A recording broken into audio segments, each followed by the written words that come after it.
அனைவருக்கும் வணக்கம் நண்பர்களே. இன்றைக்கி நம்ம உற்சாக நியூஸ் சேனலில் நம்ம பதிவில் எதை பற்றி பார்க்க போகிறோன்னா, மாமிசம் சாப்பிட்டுட்டு கோவிலுக்கு செல்லலாமா, இதனால் என்னென்ன கஷ்டங்கள் வரும் உங்களுக்கு தெரியுமா, அது என்னென்னு தெரிஞ்சுக்கலாங்க. கோவிலுக்கு செல்லும்போது என்ன மாதிரி விஷயங்களை பின்பற்றினா அந்த தெய்வத்தினுடைய அருள் உங்களுக்கு முழுமையாக கிடைக்கும் என்பதை பற்றிய தெளிவான பதிவு தான் இந்த வீடியோவில் பார்க்க போகிறோம். இந்த வீடியோ உங்களுக்கு ரொம்ப பயனுள்ளதாக இருக்கும். மேலும் நீங்கள் புதியவராக இருந்தீங்கன்னா மறக்காமல் சேனலை சப்ஸ்கிரைப் பண்ணிவிட்டு கூடவே இருக்க பெல் பட்டனை கிளிக் பண்ணிக்கோங்க. உங்கள் ஜாதகத்தில் இருக்கக்கூடிய பிரச்சனைக்கு சரியான தீர்வை பெறுவதற்கு வீடியோவில் டிஸ்கிரிப்ஷனில் ஃபோன் நம்பர் கொடுத்துருப்போம். அந்த நம்பருக்கு மறக்காமல் கால் பண்ணி நீங்கள் தெரிஞ்சுக்கலாம். வாங்க நண்பர்களே, வீடியோக்குள்ளே போகலாம். தலைமுறையாக நம்முடைய முன்னோர்கள் பல விஷயங்களை வழிமுறைகளையும் பூஜை முறைகளையும் நம்மக்கிட்ட சொல்லி வந்திருக்காங்க. ஆனால் முன்னாடி காலத்தில் எல்லாமே எந்த ஒரு விஷயம்னாலும் பண்டிகைனாலும் சைவ உணவை மட்டும்தான் சமைத்து சாப்பிட்டு வந்திருக்காங்க. ஆனால் இன்றைக்கி பார்த்திங்கன்னா எந்த ஒரு விசேஷனாலும் அசைவ உணவு விருந்தாக தான் மாறி வருது. அதை தான் தற்போது அனைவருமே நம்ம விரும்புகிறோம். அப்படி அசைவ உணவு பலரது வாழ்க்கைன்னு ஒன்றி தாங்க இப்போதைக்கு இருக்குது. அசைவ பிரியர்கள் இருக்கக்கூடிய இந்த நேரத்தில் பார்த்தீங்கன்னா அசைவம் சாப்பிட்ட பிறகு பிறருக்கு கோவிலுக்கு செல்லலாமா வேண்டாமா சந்தேகம் இருந்துகிட்டே இருக்குது. அதற்கான தெளிவான பதிவு என்னன்னு பார்த்தீங்கன்னா, நீங்கள் தாத்தா பாட்டி காலத்தில் பார்த்தீங்கன்னா ஞாயிற்றுக்கிழமை ஒரு நாள் மட்டுமே பிடித்த விசேஷமான உணவை சமைத்து சாப்பிட்ருப்பாங்க. மற்ற தினங்கள்லாம் கூழ் கஞ்சி சாதனை உணவை மட்டும்தான் சாப்பிட்டு இருந்திருப்பாங்க. காலம் செல்ல ஞாயிற்றுக்கிழமையில் அசைவம் சாப்பிட ஆரம்பித்தோம். பிறகு பார்த்திங்கன்னா வாரத்தில் 6 நாட்கள் வேலைக்கு சென்று ஞாயிற்றுக்கிழமையில் ஒரு நாள் மட்டும் வீட்டில் இருப்பதால் அந்த நாளை மட்டும் வீட்டில் அசைவம் செஞ்சு சாப்பிட்டு வந்தோம்.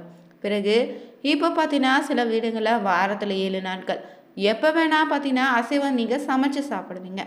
அப்படி இருக்கும்போது பூஜைகள் செய்யும் போதும் விசேஷ நாட்களின் போதும் கோவிலுக்கு செல்லக்கூடிய நேரத்தில் அசைவம் சாப்பிடுவது நல்லதா கெட்டதான்னு உங்கள் மனதில் ஒரு குழப்பம் ஏற்படும். புராண கதைகளிலிருந்து நீங்கள் பார்த்தீங்கன்னா மாமிச ஆன்மீகத்தோடு தொடர்பு படுத்தி தான் சொல்லியிருக்காங்க. கண்ணப்ப நாயனார் சிவபெருமானுக்கே பார்த்தீங்கன்னா மாமிசத்தை விருந்தாக படைத்து வணங்கி வழிபட்டிருக்காரு. சிவபெருமானும் அந்த மாமிசத்தை ஏற்றுக்கொண்டு அவருக்கு ஆசையும் வழங்கியிருக்காரு. அதே போல் பார்த்தீங்கன்னா ராகவேந்திர சுவாமிகளும் தனது பக்தர் ஒருவர் தன்னிடம் இருந்த மாமிசத்தை படைத்து ராகவேந்திரரை வணங்கியிருக்காரு. ராகவேந்தருமே பார்த்தீங்கன்னா அந்த மாமிசத்தை மலராக மாற்றி அவரது காணிக்கையாக ஏற்றுக்கொண்டிருக்காரு. இப்படி ஒவ்வொரு கடவுளுமே பார்த்தீங்கன்னா தனக்காக பக்தர்கள் மன விருப்பத்தோடு படைத்த அசைவ பொருட்களை ஏற்றுக்கொண்டதை தவிர அதனை அவங்க சாப்பிட்டார்கள் என்று எந்த புராணத்திலும் இதுவரை சொல்லலைங்க. எனவே மாமிசத்தை பூஜை நாட்களிலும் விசேஷ நாட்களும் ஒதுக்கி வைப்பதே நல்லதுங்க. இது குடும்பத்துக்கு நல்லதை தான் தரும். ஒரு சிலர் பார்த்தீங்கன்னா வெள்ளிக்கிழமை செவ்வாய்க்கிழமை அமாவாசை அன்று மாலை 6 மணி நாளை பார்த்தீங்கன்னா முடித்திடுவீங்க. இனிமேல் எந்தவித கணக்கு இல்லை, அசைவம் சாப்பிட தொடங்கிடுவீங்க. இப்படி நீங்கள் செய்தீங்கன்னா நீங்கள் இந்த விரதத்தினால உங்களுக்கு எந்தவித பலனும் நிச்சயம் ஏற்படாது. அது மட்டும் இல்லைங்க, இப்படி செய்வது உங்கள் குடும்பத்திற்கு எப்போதாவது பெரு கஷ்டத்தை தான் கொண்டு வந்து கொடுக்கும். சுபதின நாளே நாள் முழுவதும் நீங்கள் நல்ல நாளாக விரதத்தை நல்ல பலனை அளிக்கக்கூடிய நாளாக இருப்பதால் அந்த நாளை அசைவம் சாப்பிடுவதை மட்டும் தவிர்த்துக்கோங்க. ஒரு சிலர் பார்த்தீங்கன்னா அசைவம் சாப்பிட்ட பிறகு தவிர்க்க முடியாத ஒரு சூழ்நிலையால் நீங்கள் கோவிலுக்கு செல்ல வேண்டிய கட்டாயம் ஏற்படும். இது போன்ற தவிர்க்க முடியாத நேரங்களில் ஒரு வெற்றிலை எடுத்து நீங்கள் அதன் காம்பை மட்டும் கிள்ளி விட்டு அப்படியே அதனை முழுவதுமாக சாப்பிட்ட பிறகு நீங்கள் கோவிலுக்குள்ளே செல்லலாங்க. அசைவம் சாப்பிட்ட பிறகு குளித்துட்டு தான் கோவிலுக்குள்ளே செல்வதால் எந்தவித தவறும் இருக்காதுன்னு எண்ணம் பலரிட இருக்கலாம். ஆனால் நீங்கள் குளிப்பதால் உங்கள் உடலில் மட்டும்தான் சுத்தமாகும், தவிர உங்கள் உடலில் உட்புற சுத்தமாக இல்லாமல் தான் இருக்கும். வெற்றிலை சாப்பிட்ட பிறகு கடவுளுடன் சென்று உங்களுடைய வேண்டுதலை சொல்லும்போது மாமிசத்தின் வாசம் வெளிவராமல் வெற்றிலையின் வாசம் வெளிவரும். இதனால் உங்கள் வாயிலிருந்து வெளிவருவதால் இறைவனிடம் நீங்கள் வேண்டுதல் வைக்கும் போது சுத்தமாக சென்று சேருங்க. இதை நீங்கள் பார்த்தீங்கன்னா தவிர்க்க முடியாத நெருக்கடியான சூழ்நிலைகள் மட்டும் செய்துக்கோங்க. மற்றபடி கோவிலுக்கு செல்லக்கூடிய தினங்களில் அசைவத்தை முழுவதுமாக தவிர்த்துக்கொள்வது நன்மையை தருங்க. இதனால் பார்த்தீங்கன்னா உங்களுடைய வேண்டுதல் பார்த்தீங்கன்னா சிறப்பான பலனை தரும். பொதுவாகவே பார்த்தீங்கன்னா நம்ம கோயிலுக்கு செல்ல வேண்டும்னா காலையில் குளித்துட்டு தான் போகணும். நாம் உண்ணக்கூடிய உணவுக்கும் பார்த்தீங்கன்னா நம்ம மனதுக்கு நெருங்கிய தொடர்பு இருக்குதுங்க. உதாரணத்துக்கு நீங்கள் தயிர் சாதம் சாப்பிட்டீங்கன்னா தூக்கம் வர மாதிரி இருக்கும். அதே போல் காரம் அதிகமாக எடுத்துக்கிட்டால் உங்களுக்கு கோப உணர்வு அதிகம் வரும். அதனால தான் கோவிலுக்கு செல்லும்போது சாப்பிடக்கூடிய உணவு நம்ம கணக்கில் எடுத்திருக்கோம். அசைவ உணவுகள் ஜீரணமாக அதிக நேரம் எடுத்துக்கோங்க. அது மனதளவில் மந்த நிலையை ஏற்படுத்தலாம்.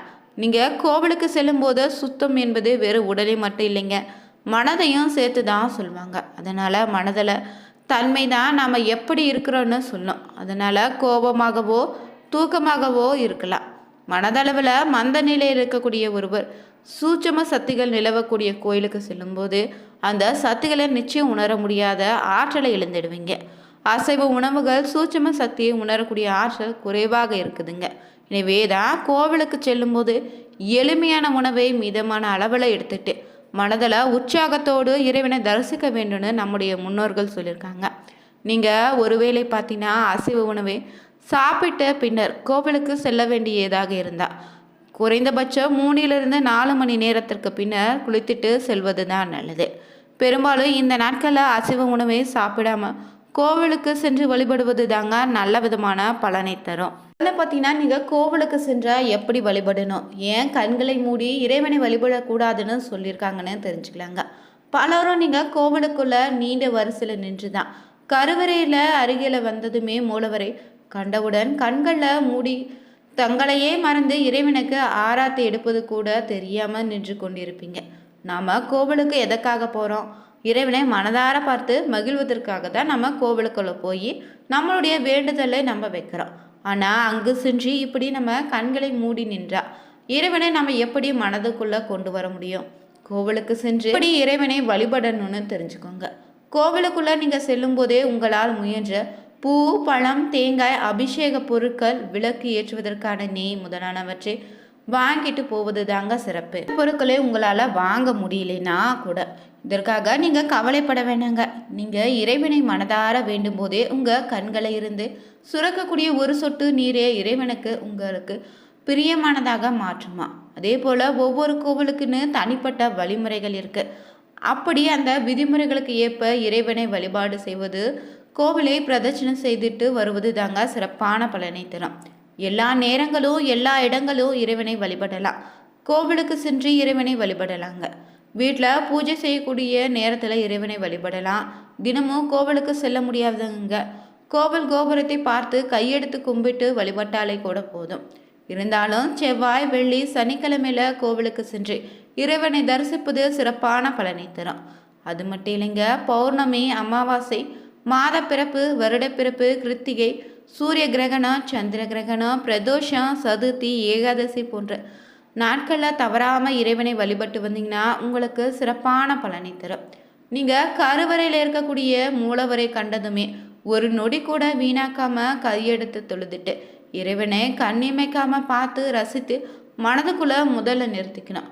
பின்னர் உங்கள் மனதார தரிசித்து உள்ளம் குளிர்ந்த பின்னாடி தான் நீ ஏன் உள்ளத்திலும் இல்லத்திலும் நிறைந்திருக்க அருளாசி வழங்க வேண்டும்னு வேண்டிக்கோங்க.